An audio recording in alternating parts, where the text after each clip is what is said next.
Here with NSU head softball coach Donald Pickett. Coach, the season is here. You start at a tournament in Houston, 4 games. You play Houston, UMass Lowell, Fordham, and Valparaiso.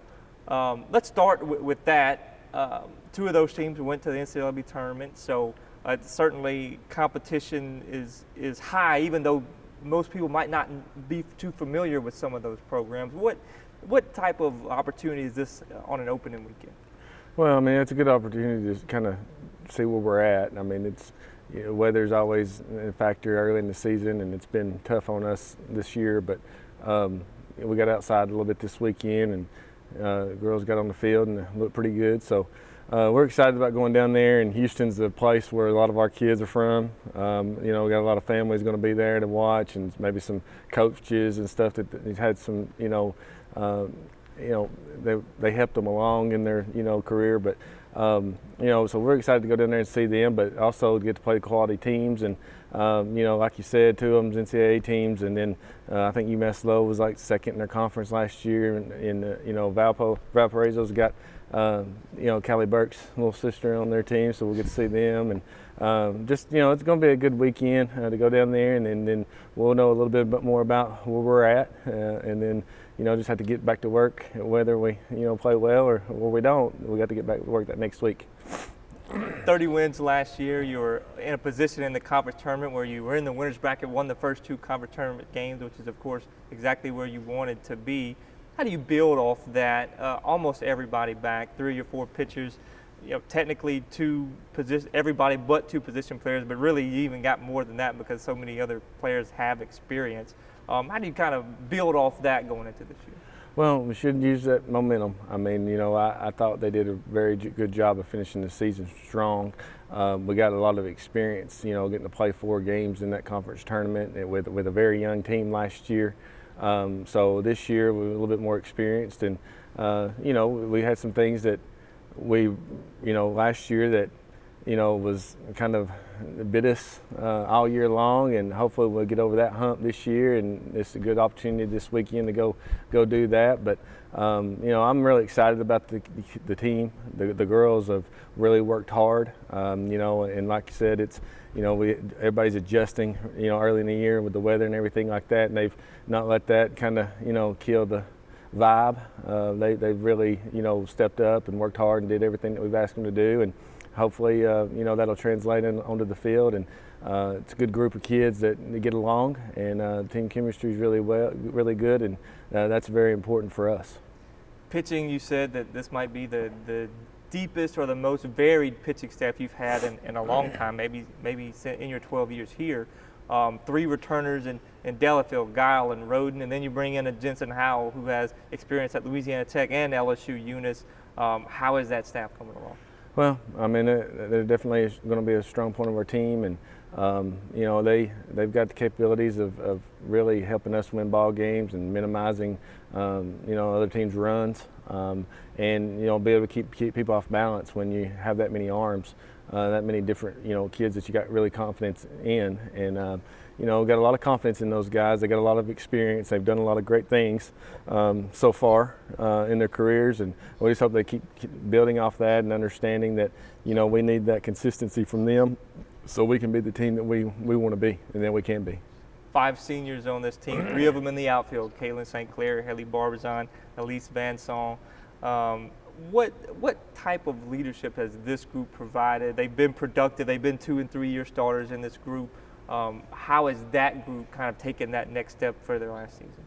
Well, I mean, Elise really stepped up last year in that leadoff role, and we really needed somebody up the top of the lineup, and she really filled that, and she's built on that this fall. Coming into this spring, look for her to have a big year. She brings a lot of energy, a lot of she's really upbeat, and she really sets the tone. It's perfect kind of mode for that leadoff hitter, St. Clair is just one of those kids that she loves it. She kind of gym rat kind of thing, and always there and consistent with everything that she does on and off the field. And Barbizon's done a great job for us. She's really I've seen a lot of improvements in her this past fall and coming in so far this spring. You know, and she got a ton of athletic talent, and you know, hopefully we'll get her best year this year. And you know, she really brings a lot of speed and things to our lineup that helps us. And then, you know, Emma is definitely, you know, going to be a kid that's in the middle of the lineup, and she's going to be probably switching in the corners, and we've asked her to do a lot of things, and Emma's done a great job of being open-minded about all that, and done the best she can do wherever we've put her. And you know, we're going to need her to continue to do that, and just looking forward to all these seniors and what they bring to the team. You know, we already talked about Sammy, but you know, we just hopefully their last year's their best year, and that's the way you want it to be. And if they have those years, you know, this year, and they're very capable of doing that, then you know, I think we're going to have a great year.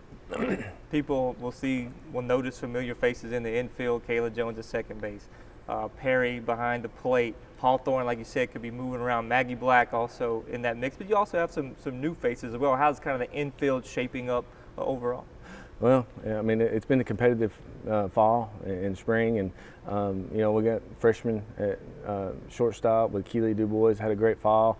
Jordan Dickerson's another freshman that, you know, infielder that's probably going to see a lot of time. She had a little setback in the fall with an injury, but she's coming on strong. And then, you know, like you said, Jones really looking good here going into the season, and with Emma and Maggie on the corners, got that experience, and you know, ought to be able to play a little bit faster. You know, when we do get in a situation where we get pressure put on our defense, I think we ought to be in a situation where we can make plays with those kids. And Alex behind the plate, you know, really kind of running the show back there, and she's done a great job for us. And you know, we just want them to continue to build on what they've done so far. And you know, I believe they will. They're really hard-working kids, and you know, I'm just looking forward to getting out there, and I know they are too. I mean, practice for a month, and you're in the gym, you're on football field, and you're out there on the dirt when you can and get in the cage. But I think our kids, you know, we're ready to go and get out there on the dirt and see what we can do.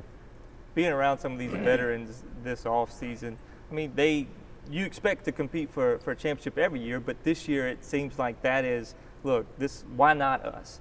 How do you kind of manage set those expectations high, and then manage them as you go into the season? Well, I think we've made it clear that, you know, winning's important, and this year there's no excuses. If we're going to look back on this year right now, as long as we stay healthy, and we're going to look back and we're going to have ourselves to blame, coaches and players. And you know, but the expectation's high, but we still got to be one pitch at a time. And you know, you can't.